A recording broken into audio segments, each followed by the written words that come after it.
Dear students, welcome back. Yes, Haryana assistant professor जिसकी examination अभी 18 मई को हुई है और कई कई मेरे स्टूडेंट वेट कर रहे हैं कि इस वीडियो को कब सर एनालाइज करेंगे। तो वो पल आ चुका है, आपके सामने है 2025 पॉलिटिकल साइंस पेपर की analysis with lots of additional information. Of course मेरे वॉइस में, ना कि राइटिंग में, for a difference. I hope कि ये वीडियो आपको बहुत मजा आएगा क्योंकि इसमें जो क्वेश्चन है वो आपको बहुत नॉलेज देते हैं। 10-12 क्वेश्चन को यदि आप हटा दे तो, यदि आप सोच रहे हैं कि सर क्या कह रहे हैं, यदि आप फर्स्ट टाइम इस चैनल पे आए हैं तो आपका बहुत बहुत स्वागत है और आपको बहुत बहुत बधाई भी, क्योंकि आप पहुंच चुके हैं पॉल साइंस हेल्प चैनल पे, जो एक छोटा सा प्रयास है रिसर्च बेस्ड नॉलेज क्रिएट करके उसे शेयर करने का, एक कम्युनिटी बना के नॉलेज शेयरिंग के लिए पैशनेट जो स्टूडेंट है उनका एक मेंबरशिप ग्रुप बनाने का। तो चलिए मिलके करते हैं हम लोग Haryana assistant professor 2025 paper political science को डिस्कस। और यदि आप नेट जेआरएफ जून 2025 साइकिल के एग्जाम दे रहे हैं जो बहुत करीब आ गई है, सेट असिस्टेंट प्रोफेसर या एसएसबी पीजीटी इस टाइप के job oriented exam screening test की तैयारी कर रहे हैं, तो आपके लिए एक ब्यूटीफुल मौका है पॉल साइंस हेल्प के online test series NET JRF को ज्वाइन करने का। उसकी डिटेल यहाँ पे कुछ दी गई है और यदि आप इसको ज्वाइन करना चाहते हैं तो एक स्पेसिफिक ईमेल आईडी है जो आसानी से आप याद कर सकते हैं, पॉल साइंस हेल्प नेट जून 25। थोड़ा लंबा है लेकिन बहुत सीधा सा है। इस पे आप अपना टेलीग्राम आईडी मोबाइल नंबर भेजें। यदि आप रिसोर्सेज की खोज कर रहे हैं तो इससे बेहतर कुछ नहीं मिल सकता है। खास करके अभी यूजीसी नेट की एग्जाम इतनी करीब है तो यूजीसी नेट की एग्जाम गाइड आप यहाँ पे पा सकते हैं। ऑब्जेक्टिव पॉलिटिकल साइंस दो हैं, एक जनरल एग्जाम के लिए, एक यूजीसी नेट के लिए। और यदि आप सीयूईटी पीजी या पीजी इंट्रेंस दे रहे हैं तो ये गाइड आपके लिए उपयुक्त है। ये सभी जो हैं वो अमेजन पे हैं, amazon.in पे हैं, किंडल वर्जन में है। किंडल वर्जन में इसलिए क्योंकि वो दो रीजन से, एक की काफ़ी सस्ता होता है, आपको 100 रुपये के आसपास में बुक मिल जाती है, जबकि प्रिंटेड वर्जन इसका काफ़ी महंगा होगा क्योंकि इसमें पेजेस 500 से लेकर के 700 पेजेस तक हैं, क्योंकि बहुत सारे क्वेश्चंस और फैक्ट सीट है। दूसरा क्या है कि Kindle version is the way ahead. आप जब ऑनलाइन पढ़ते हैं तो उसमें इतने सारे फीचर हैं कि आप बहुत आसानी से जो है बुक को नेविगेट कर सकते हैं, मेमोराइज कर सकते हैं, नोट बना सकते हैं। लेकिन हाँ, लर्न करने की ज़रूरत है और ऑफ कोर्स इंटरनेट कनेक्शन की भी ज़रूरत है और एक रीडिंग डिवाइस भी। Mobile is not a good device, I can understand. और मैं हमेशा कहता हूँ कि लैपटॉप या टैबलेट लेने की कोशिश करें। किसी को भी उससे वंचित नहीं होना चाहिए, पैसा उसके आड़े नहीं आना चाहिए। और नहीं आता है, गरीब से गरीब बच्चे जब आईटी में या इंजीनियरिंग में पढ़ने जाते हैं कैसे लैपटॉप लेते हैं, कैसे उनके माँ बाप अरेंज करते हैं, सोचिए इस पे। Okay, so let us start the question answer के डिस्कशन का सिलसिला। जैसे मैंने कहा कि ये पेपर काफ़ी आपको ज्ञान देता है बिकॉज ये एक बहुत स्टैंडर्ड पेपर है जिसमें कि उस तरह के क्वेश्चन हैं जैसे कि स्टूडेंट को पता होने चाहिए। कुछ क्वेश्चन इसमें जरूर अर्बिट हैं लेकिन उतना तो बहुत ही जरूरी होता है फिल्टर आउट करने के लिए। अदरवाइज आप यदि किसी भी एग्जाम की तैयारी कर रहे हैं, खास करके असिस्टेंट प्रोफेसर सेट, तो आपको ये पेपर काफ़ी नॉलेज देता है। So let us start. और मैंने इसमें बहुत ज़्यादा लिखा नहीं है, मेरे बातों पे गौर कीजिएगा। मैं एडिशनल इंफॉर्मेशन बोल करके मैं देने की कोशिश करूंगा और आप आंखें बंद करके भी सुन सकते हैं।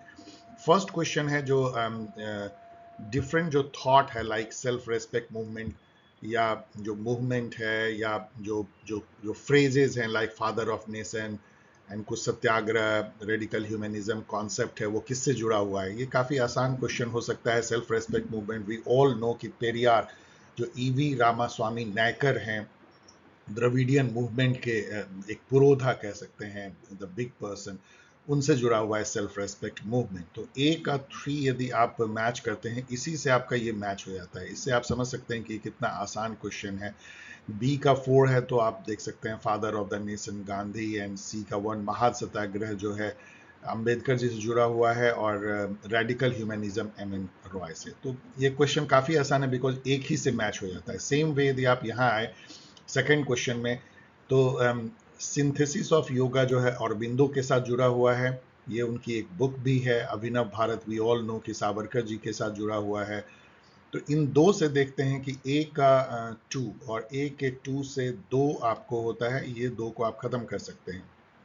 अब यहाँ देखिए बी का 3 है, अभिनव भारत सावरकर, और यहीं से आपका ये क्रैक हो जाता है। तो ये एक ऐसा मैचिंग है जो 2 से क्रैक हो जाता है, ये 1 से और ये 2 से, बाकी को आप मैच कर सकते हैं। Total revolution will go with Jayaprakash Narayan, हम लोग सभी जानते हैं, संपूर्ण क्रांति।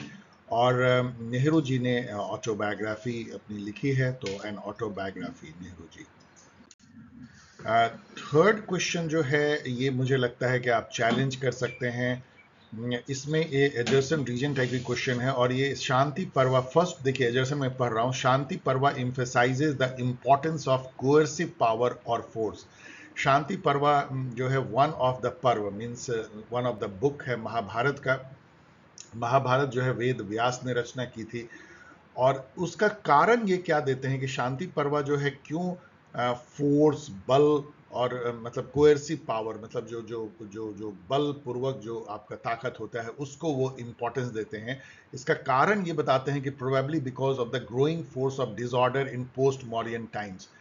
ये बिल्कुल उठपटांग है, क्योंकि पोस्ट मौर्यन काल जो है वो बहुत हजारों साल बाद, या कह सकते हैं सैकड़ों साल बाद आता है, जबकि शांति पर्वा ऐसा माना गया है, लिखा गया है। महाभारत तो एक पुरानी इपिक है जो कि अर्ली वैदिक पीरियड में मानी जाती है, लिखी गई है। तो उसका क्या नाता हो सकता है पोस्ट मॉडर्न पीरियड में ग्रोइंग यदि डिसऑर्डर हो रहा है, उससे क्यों शांति पर्वा जो है वो प्रभावित होगा? इसका कारण, इसका मतलब ये है कि रीजन जो है वो बिल्कुल ही गलत है, ये सही हो ही नहीं सकता। अपने आप में ये स्टेटमेंट गलत नहीं है, बिकॉज पोस्ट मॉडर्न टाइम्स में बहुत उथल पुथल हुई थी और डिसऑर्डर था। इस कारण से मेरे अनुसार से इसका सही आंसर होना चाहिए, both A and R R true, but R is not the correct explanation of A. लेकिन इसका ऑफिशियल आंसर जो है दिया गया है ये, और इसको इसीलिए मुझे लगता है कि आपको चैलेंज करना चाहिए।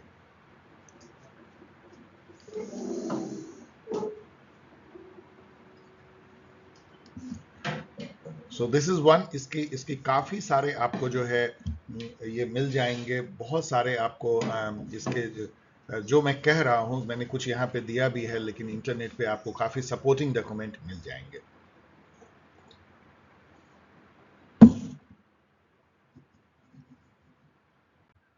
नेक्स्ट क्वेश्चन देखिए, ये क्वेश्चन आपको केवल नॉलेज देता है, और यहां से शुरुआत होती है कि ऑल ऑफ द एबव जो भी इन्होंने ऑप्शन दिया है, अधिकतर option all of the above सही है। मैं हमेशा भी कहता हूं कि all of the above option सही होते हैं। Barani categorise law into two kind, जवाबित एंड शरिया। जवाबित उन्होंने जो है वो लॉ दिया था जो कि नॉन मुस्लिम लैंड में यदि मुस्लिम शासन करते हैं तो वहां पे एक प्रैक्टिकल लॉ की जरूरत पड़ती है, पॉजिटिव लॉ की जरूरत पड़ती है, जो कि शरिया से अलग हो सकता है। ये उनकी एक प्रैक्टिकल देन थी जवाबित।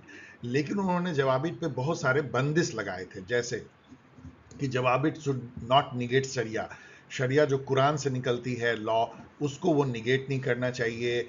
इट जवाबित must increase the loyalty and hope among the nobles and common people towards the sultan, मतलब वो जो होप एंड लॉयल्टी है सुल्तान के प्रति, वो उसको बढ़ाना चाहिए, उसको घटाना नहीं चाहिए।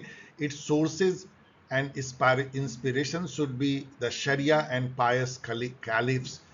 एंड फोर्थ है, if at all it had to negate the शरिया आउट ऑफ एग्जिजेंसी, यदि कोई ऐसा पॉलिटिकल एग्जिजेंसी हो या कोई एडमिनिस्ट्रेटिव मतलब कि ऐसी मुसीबत हो जिसके चलते कि आपको शरिया से इसको शरिया को ये काटता है, इन दैट केस ऑल्सो आपको राजा को या जो प्रशासन है उसको चैरिटी और कंपनसेशन दे करके, मतलब दान दक्षिणा और पुण्य करके जो है इस निगेशन का जो है भारापाई करना चाहिए।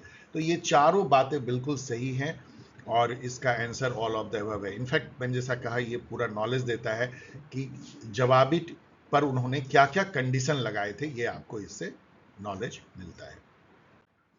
नेक्स्ट क्वेश्चन देखिए, which Indian political thinker was called the मुक्ति दूत बाय रविन्द्रनाथ टैगोर। ये क्वेश्चन जो अभी हाल में भी मुझे लगता है यूजीसी नेट में पूछा गया है, तो इसका सही आंसर है कबीर। तो बस याद कर लीजिए, ये तो उन्होंने बहुत लोगों को नाम दिया था, जैसे गांधी जी को भी जो महात्मा नाम है वो रविन्द्रनाथ टैगोर ने ही दिया था। वैसे ये इंटरेस्टिंग है कि महात्मा गांधी ने भी उन्हें एक नाम दिया था, वो था गुरुदेव, जिसके नाम से हम लोग उनको जानते हैं।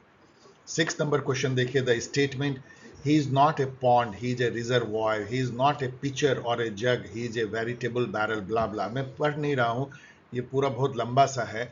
ये तो आप जानते हैं तो जानते हैं इस तरह के क्वेश्चन। अब मैंने कोई इस पर रिसर्च नहीं किया है, मैंने ऑफिशियल आंसर देखा है, उन्होंने कहा है स्वामी विवेकानंद, तो मैं इसके साथ जा रहा हूं, लेकिन आप इसको वेरीफाई कर सकते हैं। मैं यहाँ क्वेश्चन मार्क कर रहा हूं। 7 नंबर क्वेश्चन देखिए, which of the following political thinker visualise 4 stages in realisation of true freedom? Realization of freedom at the individual level, and then progressive movement of freedom from individual to community, from community to the universe, and from universe to infinity. मतलब freedom का जो level है वो बढ़ता जा रहा है। Individual से जो है फ्रीडम कम्युनिटी लेवल पे, कम्युनिटी फ्री होती है, मतलब फ्री इंडिविजुअल का एसोसिएशन फ्री कम्युनिटी बनाता है, फ्री कम्युनिटी का एसोसिएशन फ्री यूनिवर्स बनाता है, और फ्री यूनिवर्स का एसोसिएशन फ्री मतलब फ्रीडम को ले जाता है इन्फिनिटी तक। इस टाइप की फ्रीडम को बांचने वाले जो थिंकर हैं, आप कंफ्यूज कर सकते हैं, लेकिन बिल्कुल सही ऑफिशियल आंसर है रविन्द्रनाथ टैगोर। ये मैंने अपने जो वीडियो रविन्द्रनाथ टैगोर बनाया था उस पर मैंने इस बात को लिखा भी था कि इस तरीके से वो फ्रीडम को देखते हैं, और वो फ्रीडम के बहुत बड़े समर्थक थे, और इसी बेसिस पे उन्होंने नेशनलिज्म की बुराई की थी, क्योंकि उनके अनुसार से नेशनलिज्म फ्रीडम को कर्टेल करता है, इंडिविजुअल को एक तरह से वो बांधता है नेशन की बाउंड्री से, नेशन की आइडियोलॉजी से, नेशन के थॉट से, और आदमी आदमी के बीच में विभेद पैदा करता है। Gandhi defines Hinduism as a search after truth through non-violence means in which of the following? ये इतना डिफिकल्ट क्वेश्चन है। इन्होंने ऑफिशियल आंसर दिया है यंग इंडिया, जो कि एक मैगजीन है जिसमें गांधी जी लिखते थे। आप इसको जस्ट एक्सेप्ट कर सकते हैं, there is no other way, because इस पे रिसर्च करने का कोई मतलब नहीं है कि अब ये चीज़ कि गांधी जी ने ये थॉट किस मैगजीन या किस बुक में दिया था, very very difficult to crack. ऐसे 10-12 क्वेश्चन को तो आप मुस्कुरा के छोड़ सकते हैं। 9 नंबर क्वेश्चन देखिए, according to Jawaharlal Nehru scientific approach meant, तो a way of life, a process of thinking, a method of acting associating with our fellow man. तो यहाँ पे अब देखिए कि ये ऑल ऑफ द एबव इन्होंने मतलब दिया हुआ है, और इन्होंने ऑल ऑफ द एबव को ही इन्होंने ऑफिशियल आंसर बताया है। अब कई इसमें लोग सोच सकते हैं कि कैसे associating with our fellow man भी साइंटिफिक अप्रोच के बेसिस पे हो सकता है, लेकिन हम इसमें आर्गूमेंट कर सकते हैं। चलिए अभी वो बहस नहीं करते हैं, ये वीडियो बहुत लंबा हो जाएगा, लेकिन ऑल ऑफ द अबव इसका ऑफिशियल आंसर है, एंड मुझे कोई इसमें ऐतराज नहीं है। 10 नंबर क्वेश्चन देखिए, the book Marx Gandhi and socialism is written by whom? तो चलिए ये तो आसान है, आप जानते हैं तो जानते हैं, राम मनोहर लोहिया ने लिखा था मार्क्स गांधी एंड सोशलिज्म। तो यहाँ पे जितने भी थिंकर हैं उन सब की बुक को जरूर आप जान लीजिएगा। लाइक जयप्रकाश नारायण जी का है वाई सोशलिज्म, और एम.एन. रॉय की तो कितनी सारी बुक हैं, तो आपको देख लेना चाहिए। 11 नंबर क्वेश्चन देखिए, which of the following is our underlying belief of the liberalist world view according to Kegley and Wittkopf? अब देखिए, आपको इस तरह के क्वेश्चन में आपको ये जानने की जरूरत नहीं है कि केगली एंड विटकॉफ ने क्या कहा। आप सिंपली जो है लिबरलिस्ट वर्ल्ड व्यू जो है, जो लिबरल वर्ल्ड व्यू है, वैसे ये इंटरनेशनल रिलेशन के कॉन्टेक्स्ट में है, उसमें आप इसको जज कीजिए, छोड़ दीजिए किसने कहा है। तो फर्स्ट है, human nature is essentially good और altruistic and people are therefore capable of mutual aid and collaboration. ये हो भी सकता है, नहीं भी, अभी आप इसको छोड़ दीजिए। The fundamental human concern for other welfare makes progress possible, छोड़ दीजिए। War is inevitable and it's frequency can be reduced by eradicating the institutional arrangement that encourages it. War is inevitable and its frequency can be reduced by eradicating the institutional arrangement that encourages it. ये बिल्कुल गलत है, क्योंकि ये 2-3 चीजें इसमें गलत है लिबरल में। ये आपको ऐसा ऑप्शन है जो क्लू देता है, इसलिए मैं आपको बोल रहा था नीचे आइए।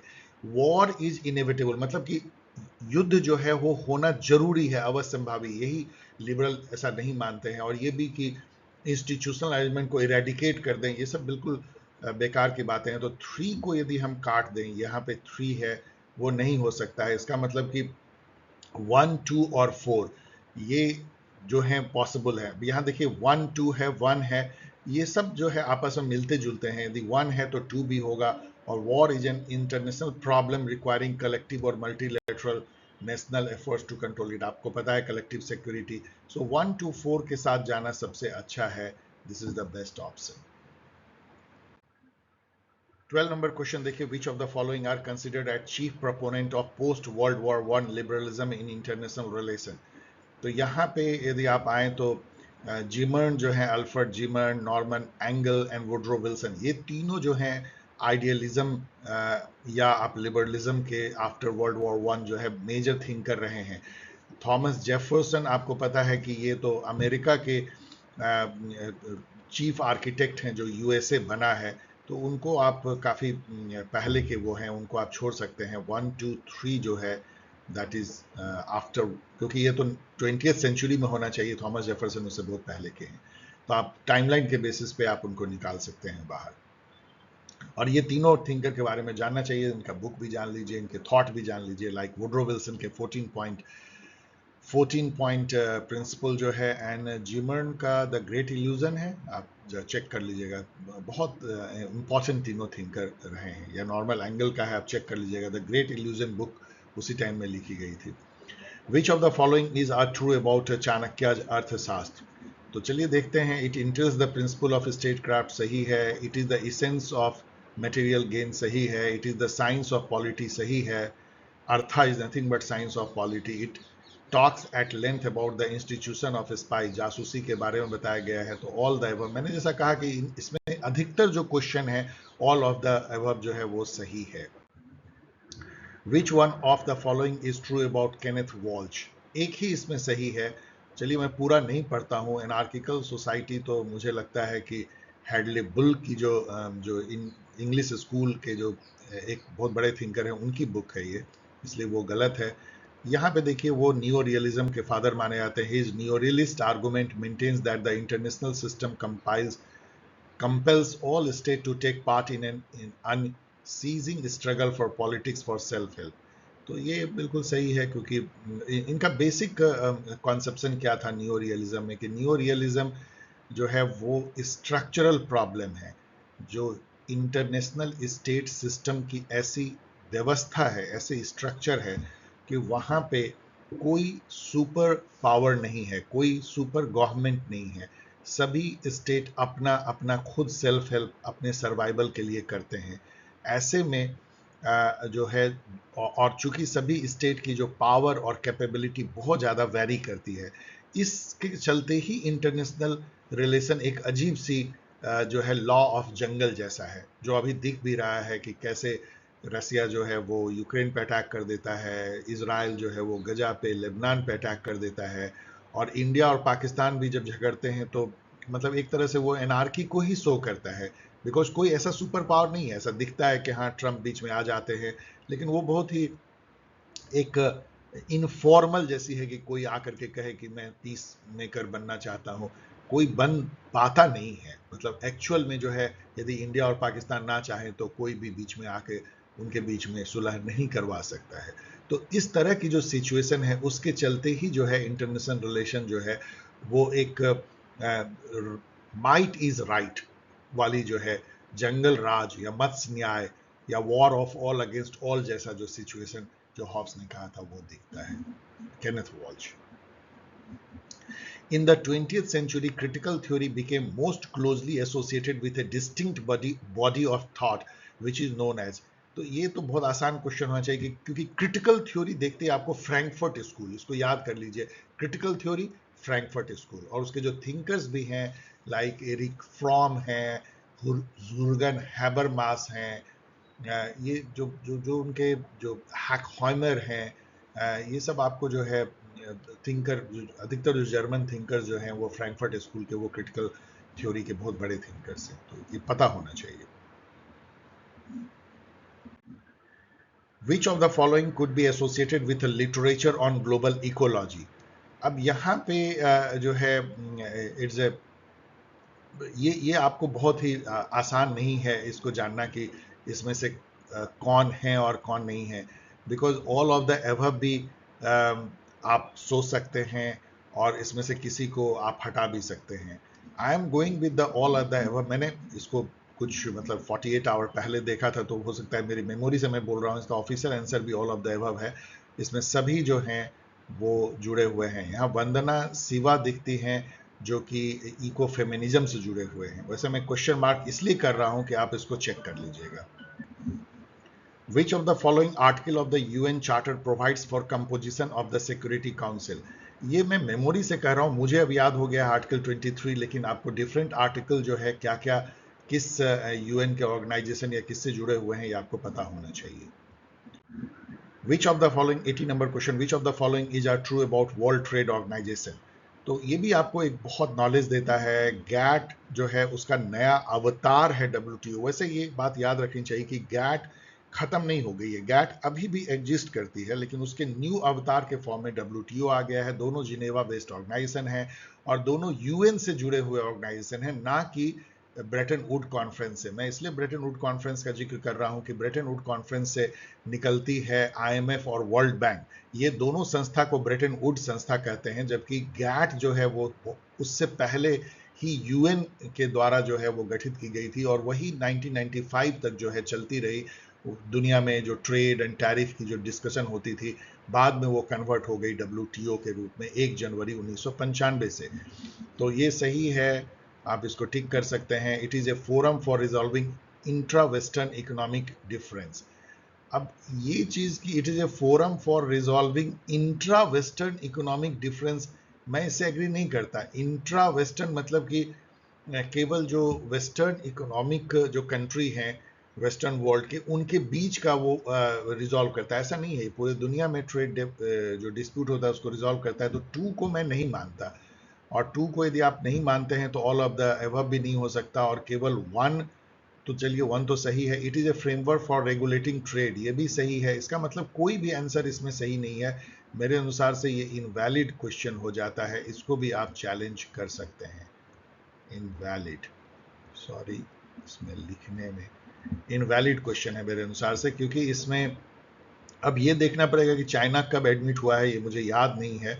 ये आप चेक कर सकते हैं। मुझे जैसे मेमोरी से लगता है कि शायद ये 2001 सब में कभी जुड़ा था, लेकिन 1999 आप इंटरनेट पे देख सकते हैं। लेकिन 2 तो डेफिनेटली सही है, 1 और 3, और ऐसा कोई ऑप्शन ही नहीं है, इसलिए ये इनवैलिड हो जाती है। 90 नंबर क्वेश्चन देखिए, which of the following is are the main elements of the modern nation state system which form the basis of the state system in the earlier centuries as well. तो ये जो है 1648 में ही जब Westphalian treaty हुई थी, उस time से मॉडर्न नेशन स्टेट सिस्टम का जो कुछ कंपोनेंट थे इसेंशियल, उसमें से आप देख सकते हैं सॉवरेनिटी है, टेरिटोरियल इंटीग्रिटी है, लीगल इक्वलिटी है। लेकिन इंडिपेंडेंस, ये कहना तो इसका कोई मीनिंग नहीं है कि इंडिपेंडेंस, तो सॉवरेनिटी है तो इंडिपेंडेंस है ही। तो 1, 2, 3 जो है ये सही है। इसी के बेसिस पे जो है मॉडर्न नेशन स्टेट सिस्टम बना है। यहाँ मैच करना देखिए, ये भी जो है क्वेश्चन इनवैलिड है, इसको भी आप चैलेंज कर सकते हैं। क्यों चैलेंज कर सकते हैं? क्योंकि इसमें कई ऑर्गेनाइजेशन ऐसे हैं जिनका कोई हेडक्वार्टर नहीं है। लाइक G7 का कोई हेडक्वार्टर नहीं है, G20 की कोई हेडक्वार्टर नहीं है, ब्रिक्स का भी कोई ब्रिक्स की हेडक्वार्टर मुझे लगता है केवल संघाई कोऑपरेशन ऑर्गेनाइजेशन की हेडक्वार्टर है और वो बीजिंग है। इसके अलावा किसी की हेडक्वार्टर एज सच जो है नहीं है, सब में कोऑर्डिनेटिंग ब्यूरो जैसी होती है। तो इसलिए ये क्वेश्चन मैच किया ही नहीं जा सकता है। आप इसको चैलेंज कर सकते हैं, बिल्कुल।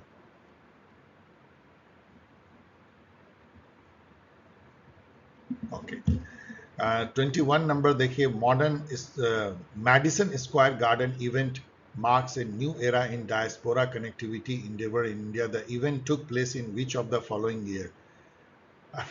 ये मैंने जो है ये मैंने मेमोरी से देखा था। मैं अभी मुझे याद नहीं है, आप इसको नेट पे चेक कर लीजिए। आपके लिए मैं छोड़े जा रहा हूँ क्योंकि ये तो आप मेडिसन स्क्वायर गार्डन देंगे, और ये बहुत बड़ी इवेंट हुई थी। इंडियन डायस्पोरा मतलब जो इंडियन लोग जो बाहर रह रहे हैं, तो आप देख लीजिए कि कब हुई थी। तो मैं आपके लिए टास्क छोड़ रहा हूँ।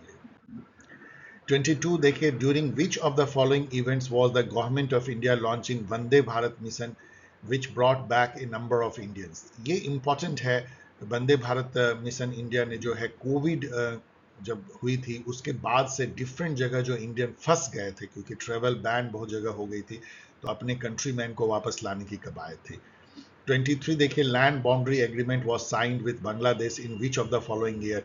ये 2015 में जो है लैंड बॉर्डर एग्रीमेंट, एक 1974 में भी हुआ था, और फिर उसको जो है रिवाइज किया गया या रिवाइव किया गया 2015 में। लैंड बॉर्डर बाउंड्री एग्रीमेंट क्या है कि बहुत सारे जो छोटे छोटे इनक्लेव हैं वो बांग्लादेश में फंस गए हैं, जो कि बिल्कुल इंडियन मतलब पीपल हैं वहाँ पे रह रहे हैं, तो उसको इंडिया के को टेरिटरी को मान लेना। इसी तरह बहुत हमारे यहाँ कुछ ऐसे छोटे छोटे गांव हैं जो कि बाउंड्री ऐसे खींच दी गई है रेड क्लिफ लाइन की, वो इधर आ गए हैं, तो उसको ट्रांसफर करना, मतलब कि कई जो है बाउंड्री को इस तरह से थोड़ा सा शिफ्ट करना कि गांव जो डिस्टर्ब हो रहे हैं कि कोई बांग्लादेश इंडिया में पड़ गया है जो बांग्लादेशी गांव है और इंडियन गांव जो बांग्लादेश में, इस टाइप का कुछ ट्रांसफर की बात इसमें की गई। और ये सब बहुत जरूरी होता है क्योंकि अंग्रेजों ने तो पेपर पे जो है लकीर खींच करके जो है कंट्री को बांटा था। उसमें अब ऐसे समझ लीजिए कि कोई एक स्कूल है जिसका एक पार्ट बांग्लादेश में पड़ जाए, एक पार्ट इंडिया में, कोई गांव है जो बिल्कुल हिंदू लोग रहते हैं उसमें और वो बांग्लादेश में पड़ जाती है, तो कैसे परेशानी होती है। ऐसे उल्टा भी यदि ऐसा हुआ हो तो कितनी परेशानी हो सकती है। उन सबको सॉर्ट आउट करने के लिए लैंड बाउंड्री एग्रीमेंट हुई थी 2 बार, 1974 में, 2015 में। इसी से जुड़ा हुआ जो है बेरूबारी केस भी है जिसमें कि इंडिया ट्रांसफर करना चाहता था बेरूबारी गांव, और ये मामला सुप्रीम कोर्ट में पहुंच गया था। और उसी मामले से जुड़ा हुआ प्रियम्बल के स्टेटस का भी आ जाता है कि प्रियम्बल में क्या लिखा हुआ है नॉल। 24 नंबर क्वेश्चन देखिए, ये तो बहुत आसान होना चाहिए कि उरी स्ट्राइक जो है वो कब हुई थी? 2016 में उरी में जो है टेररिस्ट अटैक हुआ और उसके बाद सर्जिकल स्ट्राइक हम लोगों ने किया। अब उसको इन्होंने उरी स्ट्राइक लिखा है तो ए का 2 और ए का 2 से ही ये क्रैक हो जाता है। बाकी को आप मैच कर लीजिएगा, आसान है। बालाकोट 2019 में और Indo China military stand of. Balakot strike का नाम ऑपरेशन बांडर दिया गया था, ये भी आप याद रखिएगा। Indo China military stand off मई 2020 और कोविड-19 20, बहुत आसान है। यहाँ पे भी राफेल हम लोगों ने चूंकि फ्रांस से लिया है तो ए का 4 से आपका ये क्रैक हो जाता है। तो बाकी को जो है आप मैच कर लीजिएगा। बाकी आपको पता नहीं होगा लेकिन ये उसके बाद तो आसान हो जाता है कि P8 जो है यूएसए से हम लोगों ने लिया है, S400 रसिया से, और स्पाइस बॉम्ब जो है वो इजराइल से। 26 देखिए, Indo US relationship at the heart of India's overall approach to the west, the strength of the relationship. मतलब ये कहना ये चाह रहे हैं कि इंडो यूएस जो रिलेशनशिप है वो किस किस लेवल पे है। तो एक तो गवर्नमेंट टू गवर्नमेंट लेवल पे है, उसको G2G शॉर्ट में कहते हैं। बिजनेस टू बिजनेस लेवल पे भी है, यहाँ से बिजनेस डेलीगेट जाते हैं, वहाँ से आते हैं। और पीपल टू पीपल भी है, यहाँ से कितने ही लाखों बच्चे जाते हैं, लोग जाते हैं नौकरी करने। टेक्नोलॉजी टू टेक्नोलॉजी भी है, टेक्नोलॉजी ट्रांसफर भी, तो सभी इसमें ऑल ऑफ द एबव है। तो ऑल ऑफ द एबव तो सब जगह सही है। Which of the following are true? On 3rd December 1971, Pakistan struck through its air force in blitzkrieg bid to destroy the Indian Air Force. चलिए इसको देखते हैं। US 7th Fleet was ordered into the Bay of Bengal during the crisis. ये बहुत ही famous घटना है। उस समय क्या हेनरी किसिंजर थे and Richard Nixon prime president होते थे, उन्होंने ऐसा किया था। ये बहुत ही एक ब्लॉट है इंडिया यूएस रिलेशन पे कि यूएस ने इंडिया को धमकाने के लिए अपने जहाजी बेड़ा को जो है डिएगो गार्सिया जो हिंद महासागर में नेवल बेस है वहां से रवाना कर दिया था 7th फ्लीट को। वैसे वो पहुंच नहीं पाई थी टाइम से, तो 2 बिल्कुल सही है।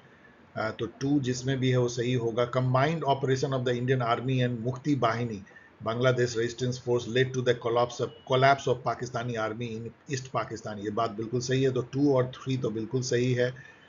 Ayub Khan was the president of Pakistan, no. अब यहाँ पे इन्होंने गलत दे दिया है, याहिया खान उस समय में पाकिस्तान के प्रेसिडेंट थे। तो चूंकि 4 गलत हो जाता है 4, तो इसका मतलब ये गलत हो गया। 4 यदि गलत हो गया तो 1 2 3 सही हो सकता है, या 1 2, चूंकि 3 बिल्कुल सही है तो 1 2 तो होगा नहीं, एंड 1 4 तो हो नहीं सकता। तो एक ही ऑप्शन इसमें सही बचता है 1 2 3। इस तरीके से मैं आपको आपके सामने सॉल्व करके बता रहा हूं कि किस तरीके से आप एलिमिनेशन टेक्निक से सॉल्व कर सकते हैं। 28 देखिए, which of the following is are true about the non aligned movement NAM? Non aligned movement was coterminous with independence, क्या इसका मतलब है? चलिए, किसके independence? It was not to mean neutrality, it was not, of course ये सही है, neutrality नहीं था। ये एक्टिव रूप में जो है न्यूट्रल रहना था, लेकिन इसका ये मतलब नहीं है कि आप किसी इशू पे नहीं बोलेंगे। The third summit of NAM took place in Lusaka, ये भी चलिए एक तरह से सही हो सकता है, क्योंकि ऑल ऑफ द एबव है और एक से अधिक सही है, I will go with this. तो independence of many third world country आप दे सकते हैं। 29, which of the following is are not part of the India's nuclear doctrine. लोगों को सबको पता है कि न्यूक्लियर डॉक्ट्राइन में मिनिमम न्यूक्लियर डिटरेंस है, नो फर्स्ट यूज है, no use against non nuclear state है, it is directed towards China only. ये तो बिल्कुल क्रूड स्टेटमेंट है, तो 1 2 3 will be correct, 4 not correct. 30 number देखिए, which of the following are true about Indo China border dispute. Maps published in 1954 showed a large part of Indian territory as Chinese। हो सकता है ये। China does not recognize McMahon Line and consider it as a product of British policy of aggression against Tibet region of China। ये बिल्कुल सही है। On July 12 On 12 July 1962, Chinese seized the Indian police post in Galban Valley of Ladakh. In January 62, the Chinese crossed Langu in Nepal and in June 1962 captured Shipchap। चूंकि इसमें all of the above है, तो मैं कहूँगा कि go with this। जिस तरह से ये हर क्वेश्चन में जा रहे हैं, ये सब बहुत ज़्यादा फैक्ट है, फैक्चुअल है। इंडो चाइना बॉर्डर डिस्प्यूट, तो गो विथ ऑल। बट मैं क्वेश्चन मार्क कर रहा हूँ क्योंकि मैं मेमोरी से बोल रहा हूँ कि शायद इसका answer, official answer all of the above, आप देख सकते हैं। 31 देखिए, in which century institutional approach was developed in United State. ये आसान क्वेश्चन हो सकता है क्योंकि इंस्टीट्यूशनल अप्रोच जो है वो 1900 समथिंग में इसकी बात सबसे अधिक चली है, और लेट 19 से 20th सेंचुरी में, जिसमें 1984 सब में न्यू इंस्टीट्यूशनलिज्म आ जाता है। तो यहाँ पे यदि आप देखेंगे तो जो इंस्टीट्यूशनल अप्रोच है वो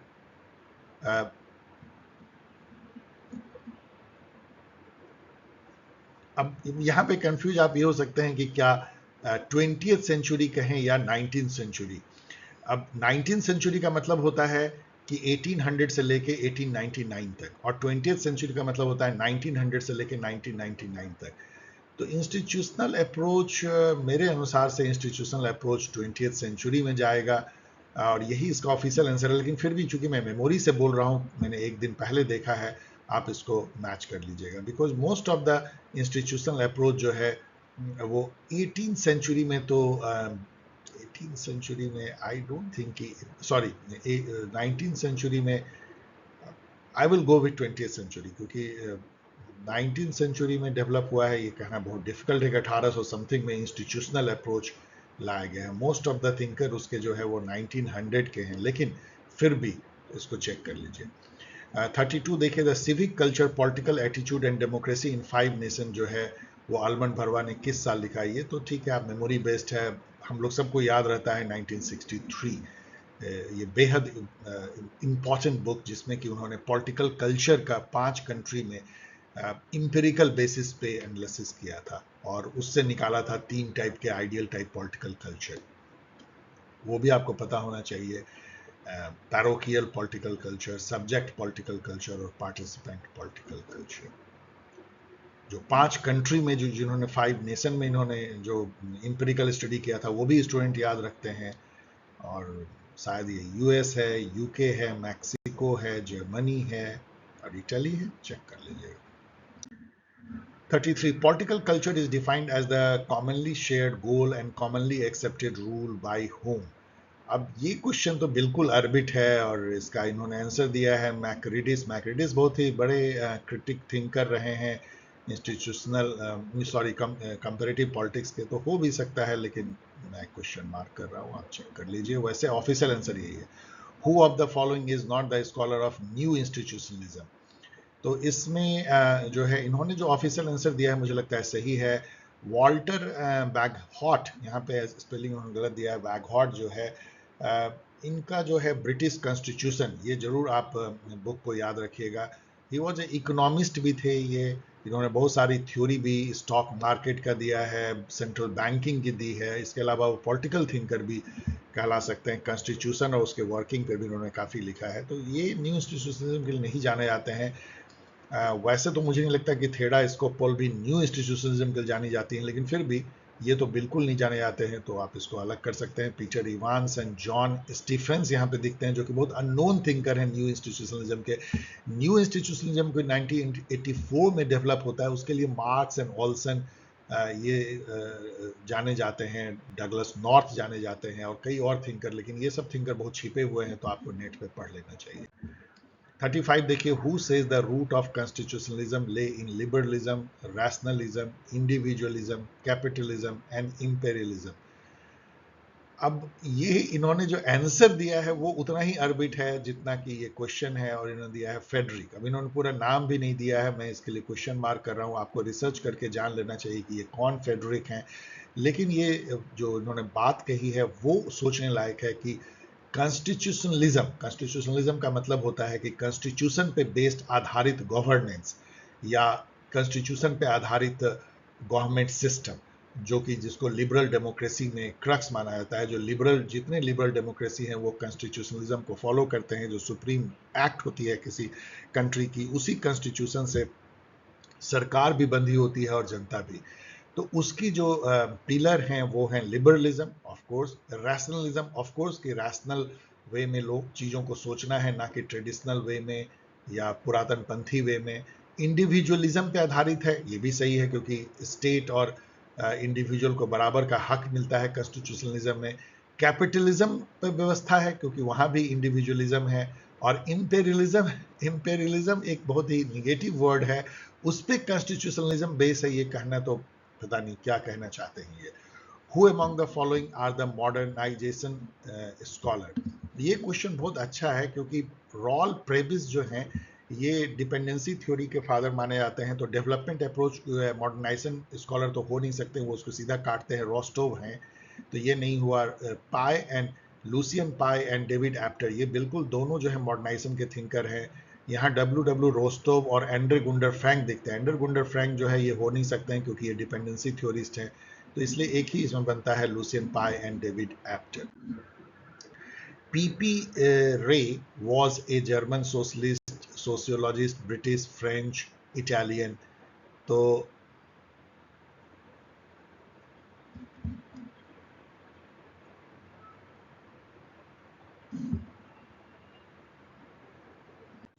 यहाँ से 2-3 स्लाइड तक जो हैं क्वेश्चन बहुत अरबिट होते चले जाते हैं, फिर बाद में बहुत ठीक हो जाते हैं। तो ऐसा होता ही है। कुछ क्वेश्चन आपको हमेशा ऐसे मिलेंगे जिसको कि RIP, रेस्ट इन पीस आप कह सकते हैं।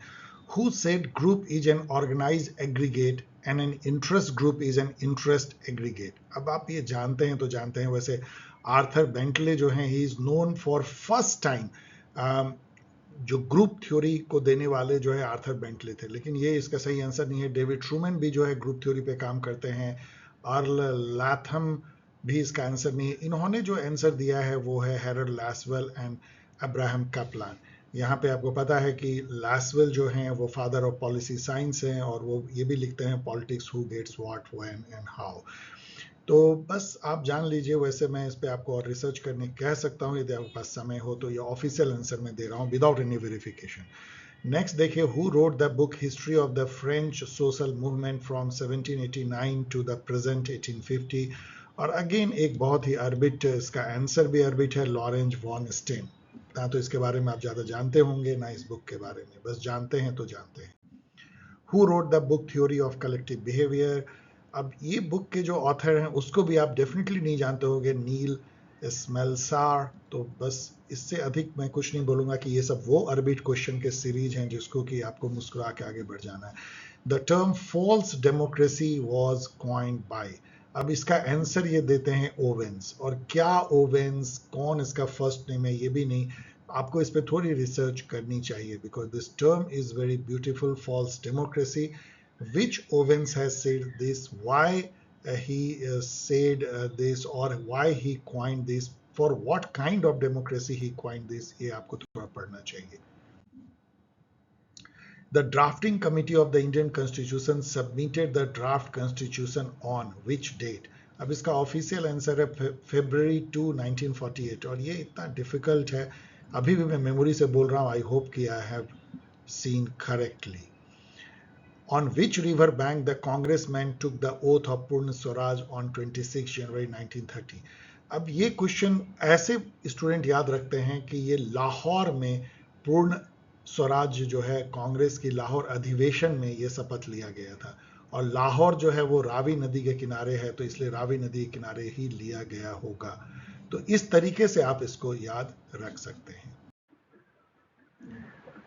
Which article of Indian Constitution states that the state shall endeavor to ensure that workers have full employment of leisure and social and cultural opportunity? ये तो याद करने की बात है, लेकिन मैं हर PYQ वीडियो में बोलता हूं कि जितने भी DPSP हैं, directive principle of state policy, उनको जरूर आप 10 बार ब्राउज कर लीजिए आर्टिकल, और उससे रिलेटेड क्या है, किसमें जो है लिविंग वेजेस की बात है, किसमें मैटरनिटी रिलीफ की बात है, किसमें वर्कर्स पार्टिसिपेशन इन मैनेजमेंट है, किसमें सेम पे equal pay for equal work है, इस टाइप की जितनी बातें हैं, किसमें मॉन्यूमेंट की रक्षा की बात है, किसमें जो है गौ रक्षा की बात है, किसमें विलेज पंचायत की बात है, किसमें यूनिफॉर्म सिविल कोड की बात है, ये सारे हमें याद होने चाहिए। तो ये तो आर्टिकल 43 है, बस आप जानते हैं तो जानते हैं। The directive principle of state policy of Indian constitution are borrowed from the constitution of, तो ये बहुत आसान क्वेश्चन है। वी ऑल नो कि DPSP जो है आयरलैंड से लिया गया है। Under which constitutional amendment act Sikkim was incorporated as a full fledged state of Indian union? ये मैं मेमोरी से कह रहा हूँ, 36 मुझे ऐसे लगता है, मुझे याद जैसा हो गया है, लेकिन फिर भी मैं क्वेश्चन मार्क कर रहा हूँ, चेक कर लीजिएगा। अब ये है कि क्यों केवल सिक्किम आपको पता होना चाहिए, सभी याद कर लीजिए। लाइक जितने भी स्टेट जो मिले हैं इंडिया में, लाइक गोवा कब जो है गोवा को यूनिफाई किया गया इंडिया में आफ्टर पुर्तगाल से, एक तरह से छोटा सा वॉर के बाद, पुलिस एक्शन के बाद 1966 में। फिर उसके गोवा को जो स्टेट बनाया जाता है वो काफ़ी बाद में, शायद 86 या 87 में बनाया जाता है। तो वो भी किस अमेंडमेंट से गोवा यूनियन टेरिटरी बनता है, दादर नगर हवेली किस अमेंडमेंट से बनते हैं, मणिपुर जो है उनको उसको जो स्टेट बनाया जाता है किस अमेंडमेंट से, ये सारे जो स्टेट और यूनियन टेरिटरी जो इंडिया में डिफरेंट कार्व आउट हुए हैं वो किस अमेंडमेंट से हुए हैं। यहाँ पे 7th अमेंडमेंट भी आपको पता होना चाहिए, जिससे कि पूरी स्टेट रीऑर्गेनाइज हुई थी। ABCD पहले कहलाते थे ओरिजिनल कॉन्स्टिट्यूशन में, स्टेट ग्रुपिंग थी, जिसको बाद में 14 स्टेट और 6 यूनियन टेरिटरी में बदला गया था। तो ये सब आपको डिफरेंट अमेंडमेंट जो डिफरेंट स्टेट के फॉर्मेशन, स्टेट एंड यूटी के फॉर्मेशन से पूरा लिस्ट बना लीजिए और याद कर लीजिए। From which country the Indian Constitution adopt the principle of parliamentary supremacy? देखिए, पार्लियामेंट्री सुप्रीमेसी केवल यूके से ही हम ले सकते हैं, क्योंकि यूके में पार्लियामेंट सुप्रीम माना जाता है। तो ये हम लोगों ने इंग्लैंड से लिया होगा, नो डाउट इन दिस।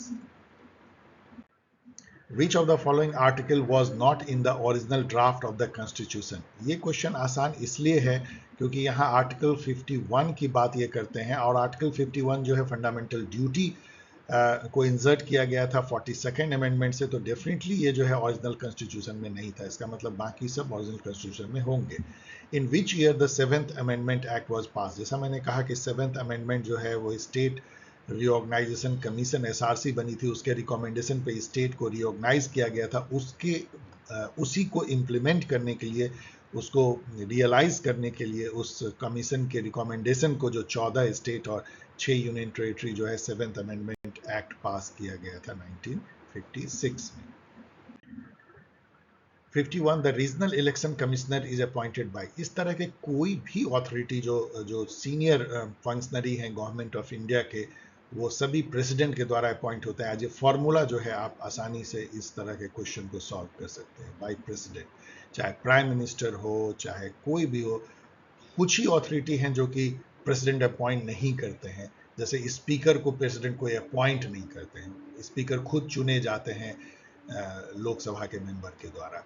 इसी तरीके से राज्यसभा के भी जो चेयरपर्सन होते हैं वो प्रेसिडेंट अपॉइंट नहीं करते हैं, वाइस प्रेसिडेंट एक्स ऑफिसियो जो हैं खुद ही वो वाइस राज्यसभा के चेयरपर्सन होते हैं, और डिप्टी चेयरमैन भी जो है वो खुद ही राज्यसभा चुनती है। इसके अलावा अधिकतर जो फंक्शनरी हैं, चाहे चीफ जस्टिस हो, चाहे जजेज हो, चाहे प्राइम मिनिस्टर हो, चाहे मिनिस्टर हो, सभी प्रेसिडेंट ही अपॉइंट करते हैं, जितने कमीशन के चेयरपर्सन हैं। और the national commission for minority act was passed in which year? ये तो आप जानते हैं, 1992 में पास हुआ, तो बस आप याद कर सकते हैं इसको।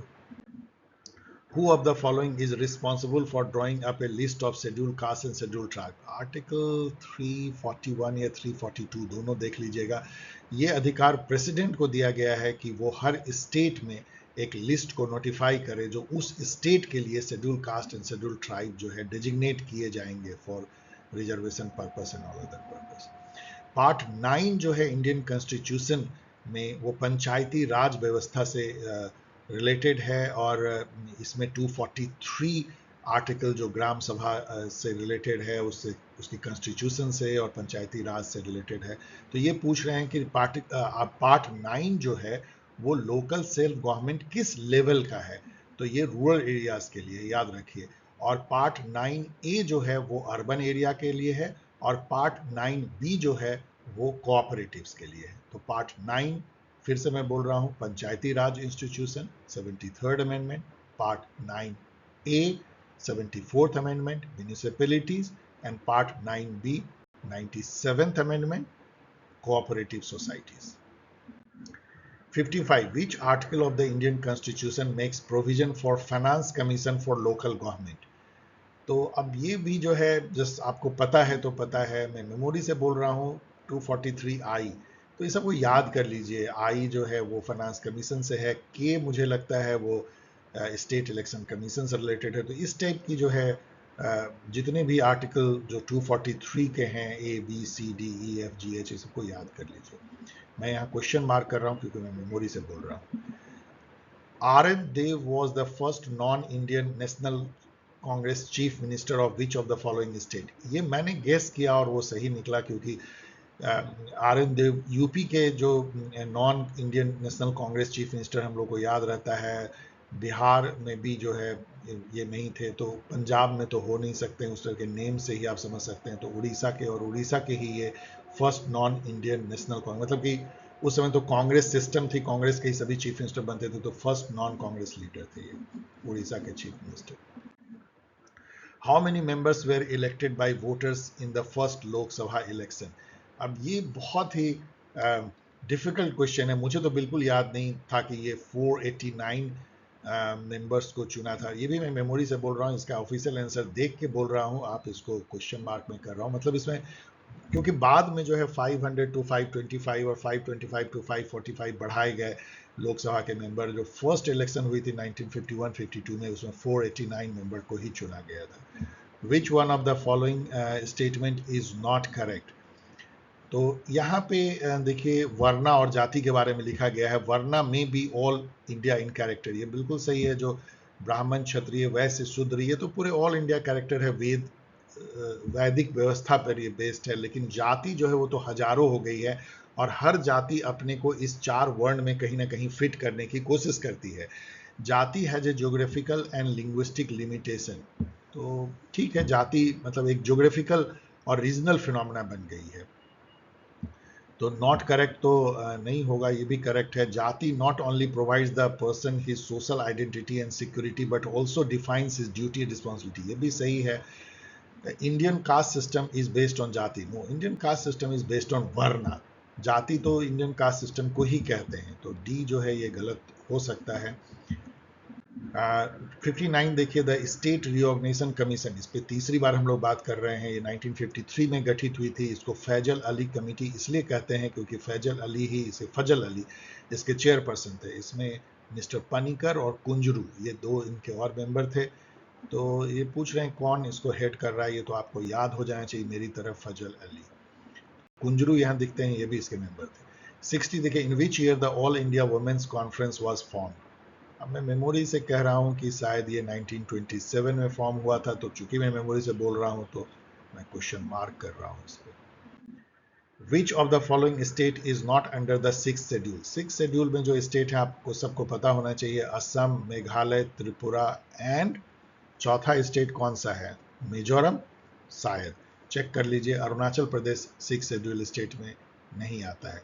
6th शेड्यूल स्टेट उसको कहा गया है जिसमें कि बहुत ज़्यादा एरिया ट्राइबल है, लेकिन जो कंप्लीटली ट्राइबल एरिया है लाइक नागालैंड है, अरुणाचल प्रदेश है, वो तो पूरा का पूरा ही ट्राइबल है, तो वहाँ कोई शेड्यूल में वो नहीं है। लेकिन असम के एरियाज, मेघालय, त्रिपुरा एंड मिजोरम जो है वो 6th शेड्यूल एरिया स्टेट कहलाती है। मैं मिजोरम को मेमोरी से बोल रहा हूँ, चेक कर लीजिएगा। Who defined public administration as detailed and systematic execution of public law? Every particular application of general law is an act of administration.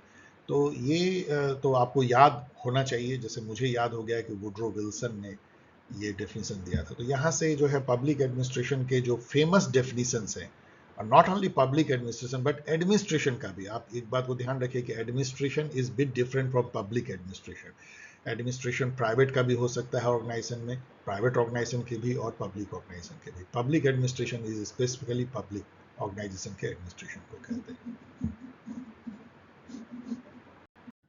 Which Minobrook conference was held in year 2008? तो we all should know that first Minobrook conference, जो कि public administration की one of the biggest conference होती है, वो 1968 में हुई थी, जिसमें कि न्यू पब्लिक एडमिनिस्ट्रेशन ने अपना एक तरह से स्वरूप लिया था।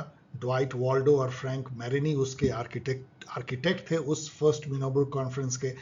20 साल बाद सेकेंड मिनोब्रुक कॉन्फ्रेंस होता है, जिसमें कि न्यू पब्लिक मैनेजमेंट का कॉन्सेप्ट जो है वो निकल करके सामने आता है। और थर्ड मिनोब्रुक कॉन्फ्रेंस 2008 में अगेन 20 साल बाद होती है, जिसमें कि गुड गवर्नेंस का कॉन्सेप्ट जो है वो मेनली डिस्कस होती है। So Minnowbrook conference 3। The term scientific management was coined by, तो अब यहाँ पे आप कंफ्यूज कर सकते हैं, मत सोचिए कि क्वाइन जो है टेलर ने किया था। ये बहुत अब एक फेमस क्वेश्चन बन गया है। इसको क्वाइन करने का श्रेय जो है लुइस ब्रांडिस को जाता है, LD Brandeis. Which of the following pair is not correct?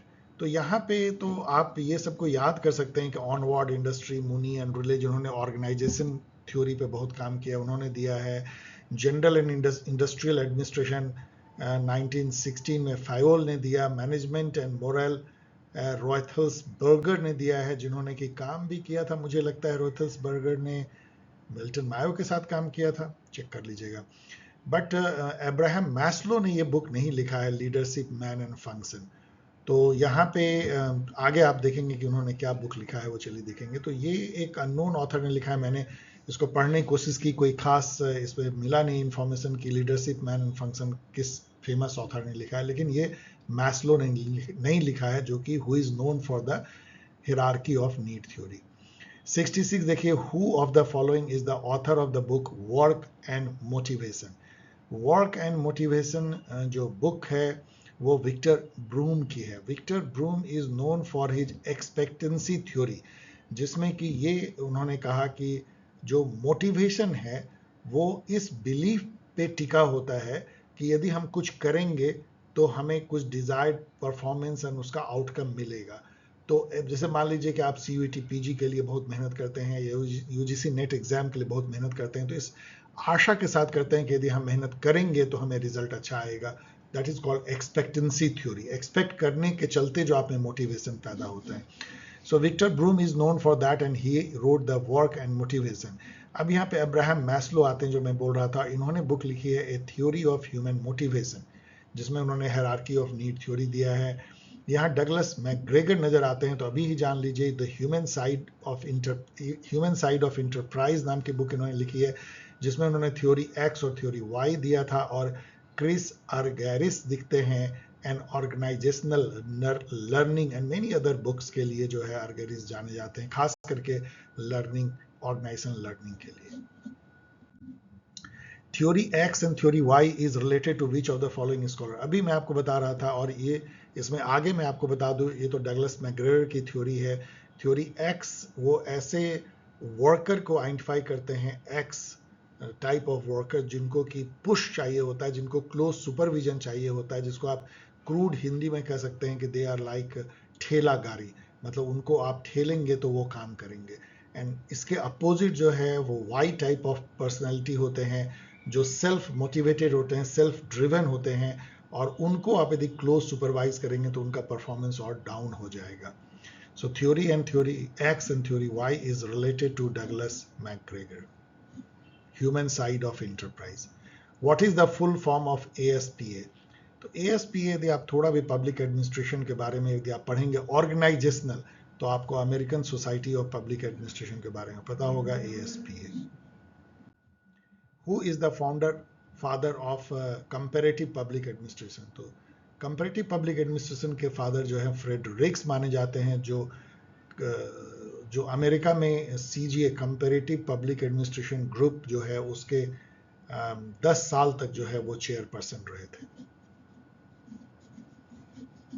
Fredericks, same Fred Riggs जिन्होंने की ecological approach of public administration दिया, प्रिज्मेटिक सोसाइटी का अध्ययन किया। The book prismatic society revisited by Fred W Riggs analyses.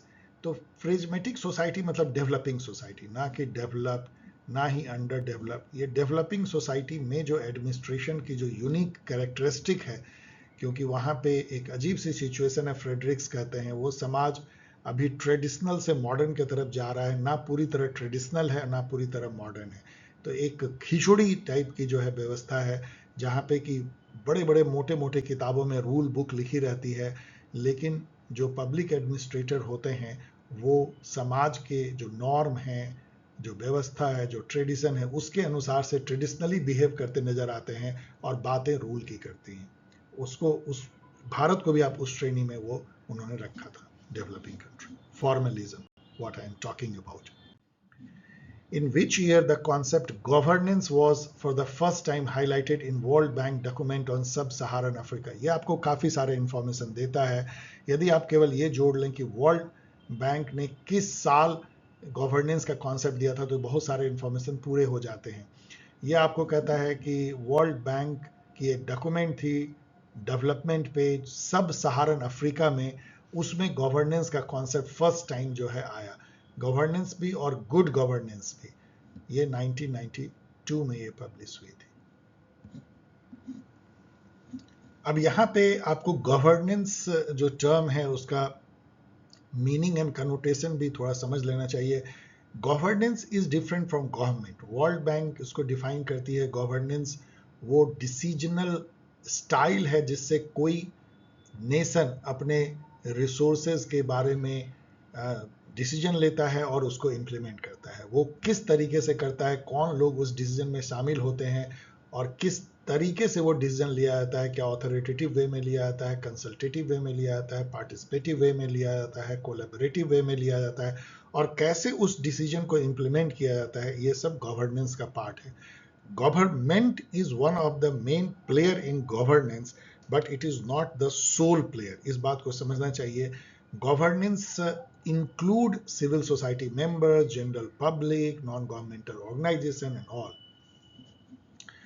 Community development programme India में नेहरू जी ने start किया था, जिसके तहत कि ब्लॉक डेवलपमेंट ऑफिसर का एक इंस्टीट्यूशन जो कि पूरे गांव देहात में अभी भी पॉपुलर है, वो निकल के आया था 1952। Who was the leader of the study team on community projects and national extension service? तो जो ये ब्लॉक डेवलपमेंट प्रोग्राम शुरू हुई थी, उसके लेखे जोखे के लिए कैसा वो चल रहा है, नेहरू जी ने एक कमेटी बनाई थी, बलवंत राय मेहता कमेटी, उसको स्टडी करने के लिए। लेकिन वो कमेटी ने स्टडी तो किया ब्लॉक डेवलपमेंट प्रोग्राम का, but they came out with recommendation which has far reaching consequences on Panchayati Raj institution. क्योंकि उन्होंने सजेस्ट किया कि कम्युनिटी डेवलपमेंट प्रोग्राम को स्ट्रेंथन करने के लिए पंचायती राज इंस्टीट्यूशन होना चाहिए, उसको स्ट्रेंथन करनी चाहिए, उसकी 3 लेयर होनी चाहिए, ग्राम पंचायत, पंचायत समिति और जिला परिषद, और वही अल्टीमेटली इम्प्लीमेंट हुआ। तो Balwant Rai Mehta committee became very important.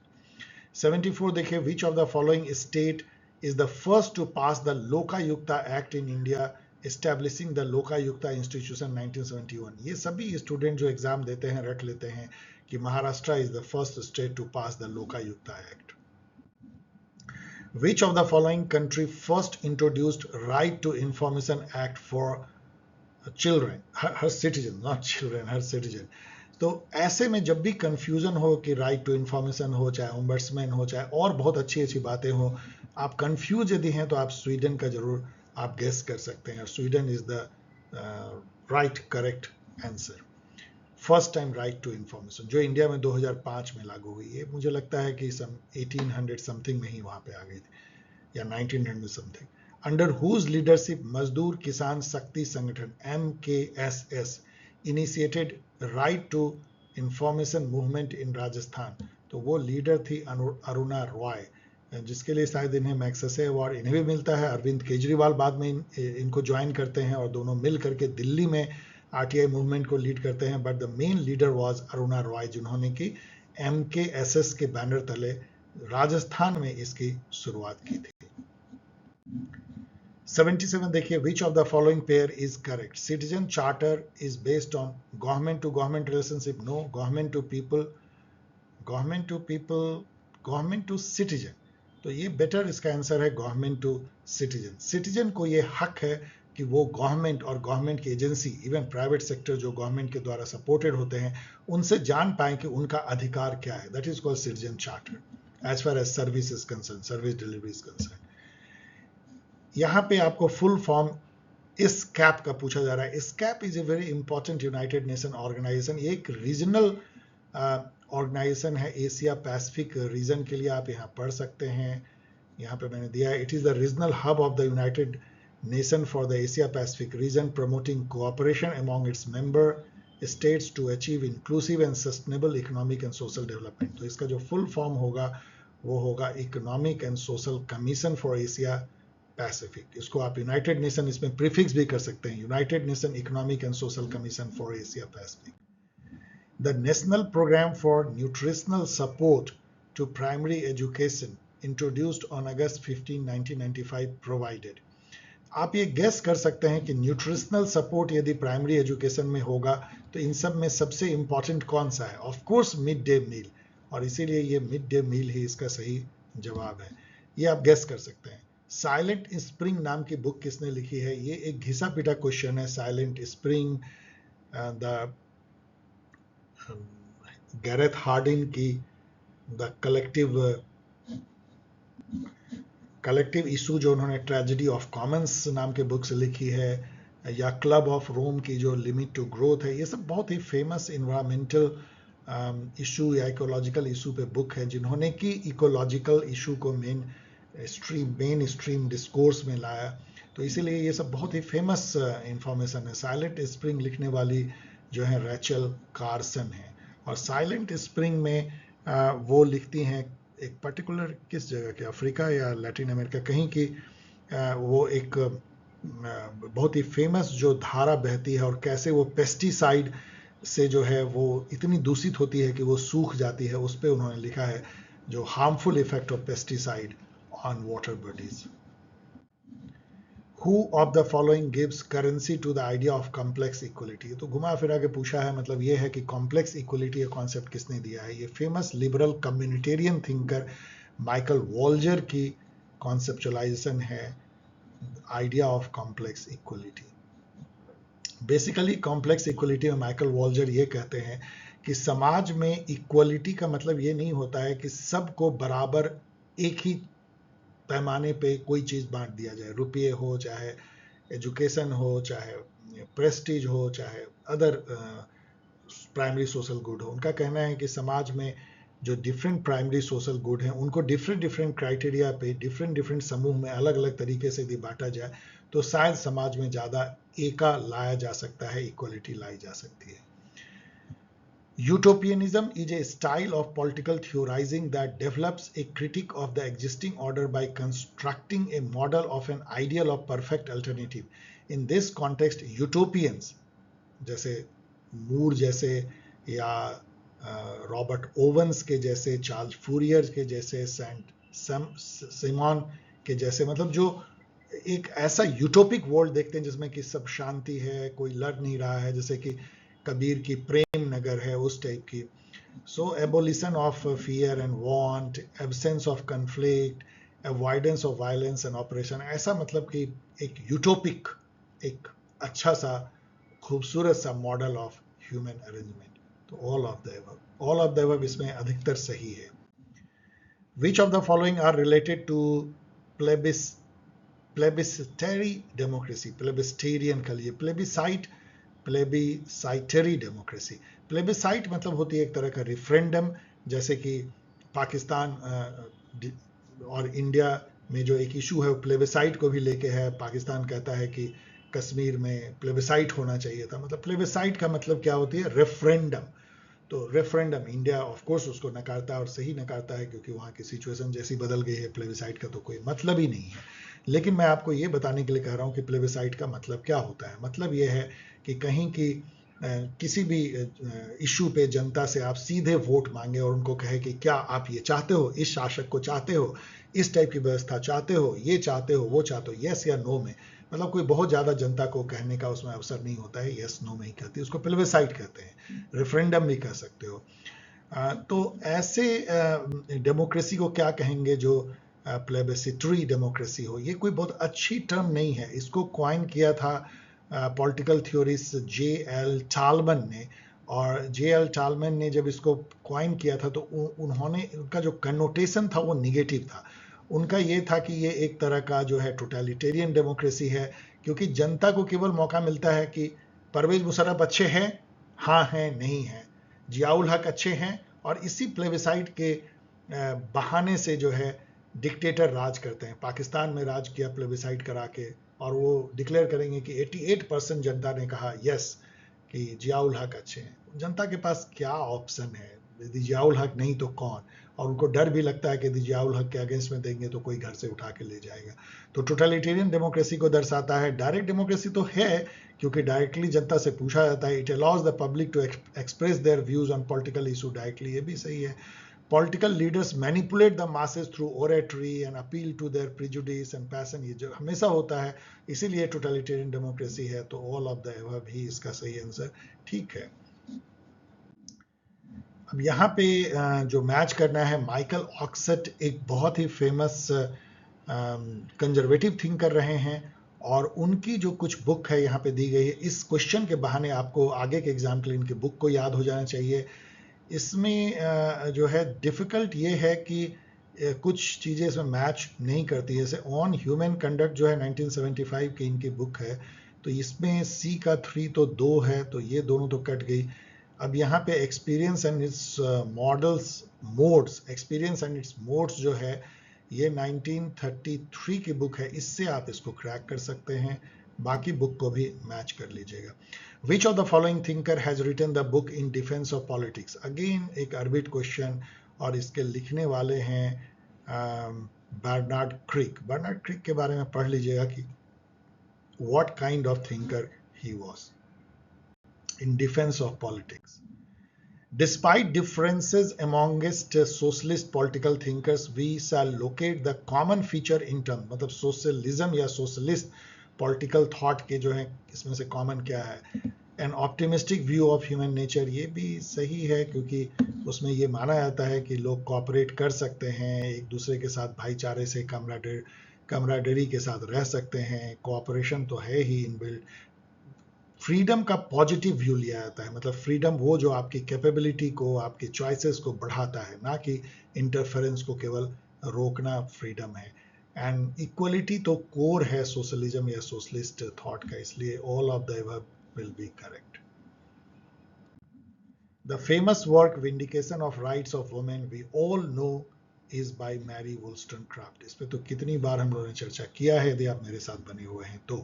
Karl Marx argued that alienation is the chief characteristic of the capitalist order. This argument is made in which of his book?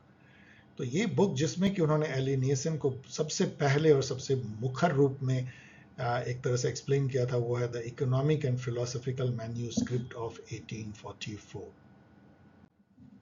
Which of the following thinker argues that individuals should have right to cultural membership? In this context, he further distinguishes between three different types of rights to the minority: self-government right, polyethnic right, and spatial representation right. ये सब कहने वाले will कमेलिका है, जिन्होंने multi cultural citizenship पे बहुत famous book लिखी है। This is a liberal view of the citizenship in a multicultural society. 90. The tools of realism, a state-centric view of the world which remains basically changeless, leads to an understanding of conflict in terms of cultural and what he calls civilizational difference. ये आपको enough hint दे देता है कि class of civilization, conflict in terms of culture and civilization. So class of civilization जैसे आए, आप Samuel Huntington को याद कीजिए। यहाँ पे जो मैच है ये तो इतना आसान हो सकता है, रिपब्लिक यू नो प्लेटो, तो ए का 3 और कमाल की बात है कि एक ही में ए का 3 है, तो फिर तो यही आपका सही आंसर मिल गया। बी का 2 हो जाएगा, Emile Rousseau. C4 the constitution of liberty, Friedrich Hayek the conservative thinker, the libertarian, Friedrich Hayek along with Robert Nozick and Milton Friedman. याद कर लीजिए। आर्ट ऑफ वॉर तो कई लोगों ने लिखा है, लेकिन मैकियावेली ने भी लिखा है, सुन त्जू ने लिखा है, और माओ जेदांग ने भी लिखा आर्ट ऑफ वॉर। 92 देखिए, the political ills and injustice can be eradicated if knowledgeable people are put at the helm of a city state politics। मतलब कि यदि फिलोसोफर को किंग बनाया जाए तो सिटी के इल को दूर किया जा सकता है, एलिमेंट को दूर किया सकता है। ऑफ कोर्स ये तो प्लेटो का थॉट था, लेकिन यहाँ पे क्वेश्चन है कि ये प्लेटो का जो थॉट है वो कहाँ से आया।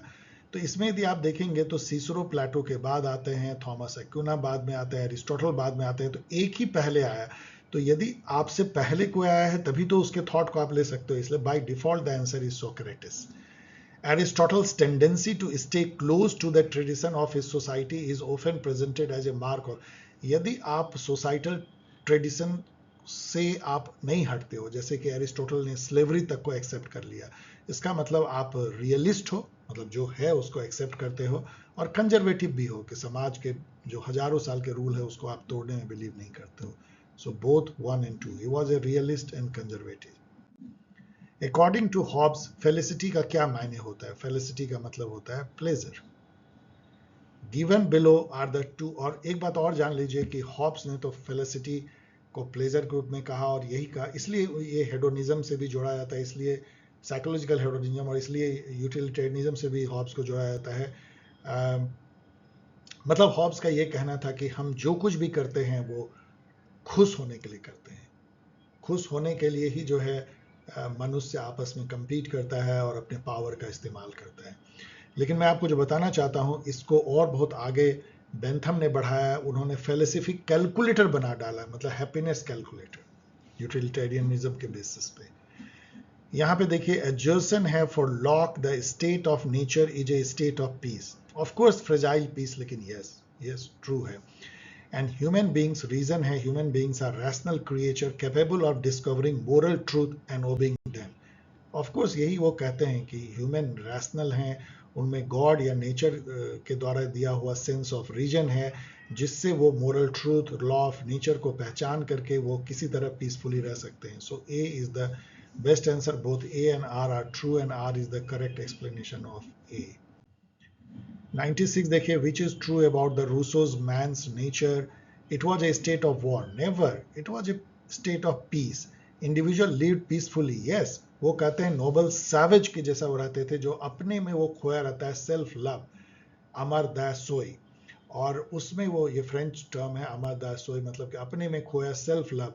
उनका कहना है कि बस दो ही जो है फीलिंग, बेसिक फीलिंग ह्यूमन को स्टेट ऑफ नेचर में थी, one was self love, another was pity, दूसरे के दर्द को देख के दर्द होता है, और अपने में वो खोया पीसफुल रहने वाला जीव होता था नोबल सैवेज। इसलिए 2 और 3 दोनों इसका सही है।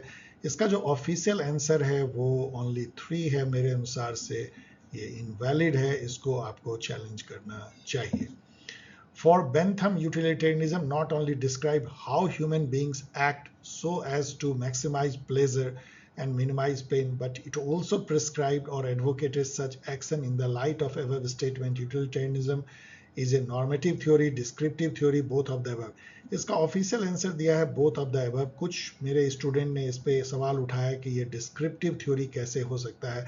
Of course it was a normative theory. Normative theory का मतलब है कि क्या होना चाहिए, तो ये तो नॉर्मेटिव थ्योरी है क्योंकि ये प्रिस्क्राइब करता है कि आपका एक्शन तभी मोरल है जबकि उसमें मैक्सिमम लोगों की हैप्पीनेस बढ़े।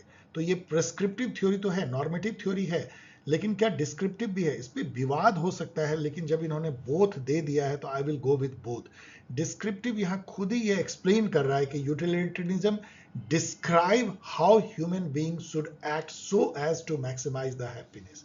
तो ये आपको और बहुत सारे वो डिस्क्राइब करते हैं कि बिल्डिंग का आर्किटेक्चर कैसा होना चाहिए, पैनोप्टिकॉन, और कैसे समाज में जो है व्यवस्था होनी चाहिए, पुलिसिंग कैसे होनी चाहिए, डिस्ट्रीब्यूशन कैसे होना चाहिए, राइट्स कैसे इंश्योर होना चाहिए, बहुत सारी चीज़ों को डिस्क्राइब करते हैं, और सब डिस्क्रिप्शन के पीछे है थॉट ये कि कैसे हैप्पीनेस बढ़े। तो यस, डिस्क्रिप्टिव थ्योरी कह सकते हैं इसको काटना मेरे अनुसार से बहुत सही नहीं है और नहीं माना जाएगा। Don't challenge. 98 देखिए यहाँ पे जेएस मिल के कुछ बुक हैं, तो ये तो बहुत आसान है क्योंकि हम लोग सभी याद करते हैं कि system of logic was his first book 1843 में। तो ए का 4 और ए के 4 से ही आप 50-50 खेल लेते हो। और on liberty another very famous book जो 1859 की है, तो ये बी का 1 और बी के 1 से आपका ये हो जाता है क्रैक। बाकी आप मिला लीजिएगा, ये चारों बुक और उसके ईयर बेहद इंपॉर्टेंट। 99 देखिए Hegel's conception of individual freedom is related to. तो ये जो टर्म, ये जो आंसर है, ये आपको थोड़ा समझने में दिक्कत हो सकती है। Freedom as self determination in otherness, मैंने यहाँ पे थोड़ी सी नेट से आपको दी है। हेगल कहते हैं कि freedom is being with one self in the other. इसका कहने का मतलब क्या होता है कि आप अपने आप में यदि खोए हो, एक कमरे में बंद हो, जो करना है करो, एक महल में बंद हो, जो करना है करो, इसको निगेटिव फ्रीडम कहते हैं। तो हेगल उसको नहीं मानते। हेगल के लिए फ्रीडम केवल पॉजिटिव टर्म में फ्रीडम है। मतलब फ्रीडम वो है जहाँ पे कि एक इंडिविजुअल अपने को कम्युनिटी में, पहले परिवार में, फिर कम्युनिटी में, फिर स्टेट में अपने को एसिमुलेट करता है, अपने को डुबा देता है, अपने को दूसरे में देखता है, अपना अक्स जो है वो दूसरे में देखता है और वहाँ पे अपने को रियलाइज करता है, not only for himself but for his family, for his community, for his society, for his nation. So it means that one becomes truly free not by escaping from others but by realizing oneself and one's life's motto through others. मतलब इसको camaraderie कहते हैं, मिल करके जब आप को create करते हैं। तो हाना आरेंट भी बोलती हैं कि वही पावर है और वही उसी को एक्शन कहते हैं जब आप मिल के करते हैं। वही चीज़ कई थिंकर कहते हैं कि लाइफ का इसेंस है जब मिल के हम कुछ करते हैं। जैसे फॉर एग्जाम्पल मैं ये वीडियो बना रहा हूँ तो मैं अपने आप को आप में देखता हूँ। आप जब एग्जाम लेते हो तो मुझे लगता है कि मैं एग्जाम दे रहा हूँ। मेरे थॉट से जो हैं हजारों स्टूडेंट जो हैं वो सुन करके एग्जाम देते हैं। तो मैं अपने को आपके थ्रू रियलाइज करता हूँ एंड मैं अपने को फ्री महसूस करता हूँ। तो हेगल की ये थॉट जो है रियली बहुत ही स्ट्रॉन्ग थॉट है। Try to understand this. 100 number question देखिए, द ओरिजिन ऑफ टोटल। यहाँ पे आना आरेंट का मैंने नाम लिया। एक रिफ्यूजी ज्यूज जो भाग के जाती हैं, जर्मन ज्यूज का जिस समय में टॉर्चर हुआ था वहाँ से अमेरिका, और बहुत फेमस जो है वो ऑथर बनती हैं। उन्होंने ओरिजिन ऑफ टोटलिटेरियनिज्म लिखा 1951 में। तो ए का 4 से जो है आप 50-50 गेम खेलते हैं। इन दोनों को ख़त्म कर दीजिए। अब यहाँ पे क्या है कि इनकी जो ह्यूमन कंडीशन है वो 1958 की बुक है। यहाँ कोई 58 है नहीं। इसको आप चाहें तो आप मिस प्रिंट के बेसिस पे चैलेंज कर सकते हैं। यहाँ उन्होंने 1953 पे टिक मारा है, लेकिन इस टाइपो एरर को आप माफ़ कर दीजिए। तो डी का 1 होगा, ए का 4 होगा और यहाँ पे बाकी बुक भी इनकी जो है बहुत ही फेमस है। इसके ईयर यहाँ दिए हैं तो उसको जान लीजिए। So thanks for watching. और यदि आप ज्वाइन करना चाहते हैं नेट जेआरएफ या असिस्टेंट प्रोफेसर या पीजीटी और आरपीएससी, इस टाइप के जो जॉब ओरिएंटेड जो होने वाले हैं एग्ज़ाम, खास करके ये नेट जेआरएफ जो जून 25 में होने वाली है, उसको यदि आप ज्वाइन करना चाहते हैं और अभी भी ज्वाइन कर सकते हैं, कोई फ़र्क नहीं पड़ता है क्योंकि सारे टेस्ट पेपर इसमें लाइव आपको मिलेंगे। इसके अलावा मॉक के जो रिकॉर्डेड सेशंस हैं वो भी मिल जाएंगे, रिसोर्सेज मिलेंगे और 3 फुल लेंथ मॉक भी मिलेगा। यदि इन सब को आप ज्वाइन करना चाहते हैं तो आप रजिस्टर कर सकते हैं पॉल साइंस हेल्प नेट जून 25@gmail.com पे। और इस तरीके से आप मुझसे जुड़ सकते हैं, सवाल पूछ सकते हैं। मैं कोशिश करता हूँ आपके सवालों के जवाब देने के। चलिए मिलेंगे बहुत जल्द किसी और वीडियो के साथ। तब तक के लिए टेक केयर, बाय।